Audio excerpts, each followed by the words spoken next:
Indonesios, yang berarti asal kata Indonesiosnya pulau yang bersuku. Jadi dalam Indonesia nyo kan pulau Indonesia nyo berarti le suku. Yang wate pun merdeka Indonesia dengan Belanda. Termasuk aja sih Aceh kalau bingkai NKRI berarti Indonesia. Tetapi walaupun lagi kan Aceh tahan aku Indonesia. Aceh nanggro merdeka kan. Nangroro. Ya pegotnya Indonesianya berarti ya ibunan le rudok Sebastian. Nya makna Indonesios. Rodok Sebastian kamu. Ma Aceh kayak katamu ni kun. Al-Ashi.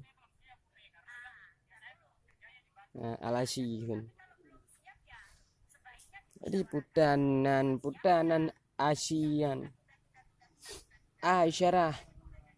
Isyarah isim zat kamulia. Nan mentang Acehnya kamulia. Alih ba benar kan. Alih isyarah isim zat. Awai Nur Muhammad ilahi bihurmati Muhammadin alaihi salam ya Allah. Olehnya Allah menakan Al-Ashi. Syekh Syafa'ah. Maka bangkana Syafa'ah berarti menakan kena Aceh berarti ke bangsa Aceh, ke keturunan Aceh. Jo icok contoh toladan di nanggro lain. Maka jamun Acehnya berarti nanggro yang power lemboi limang di dunia. Nah siapa Acehnya lejud aulia maka gebuhnan tanah aulia. Yang Aceh. Nyan Al-Ashi. Ya mati ba ujung.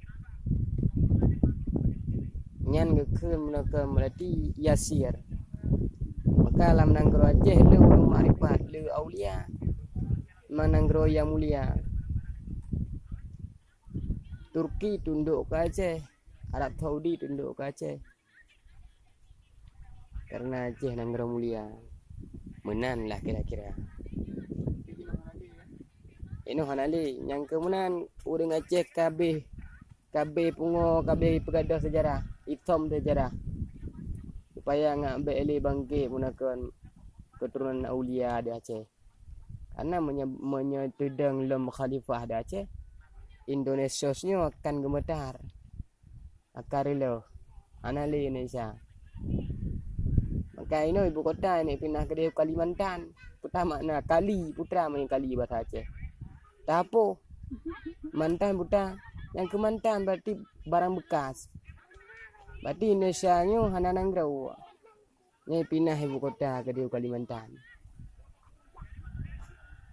Yang mana ini? Indonesia-nya Indonesia karena Aceh. Yang mana mahana Aceh, panen Indonesia. Kerja menyaji pegah berarti Acehnya adalah kakak tertua. Kakak tertua dalam rumah berarti abang yang paling rayu. Yang mana? Dia kita tengok Aceh ini mana dia datang sejarah.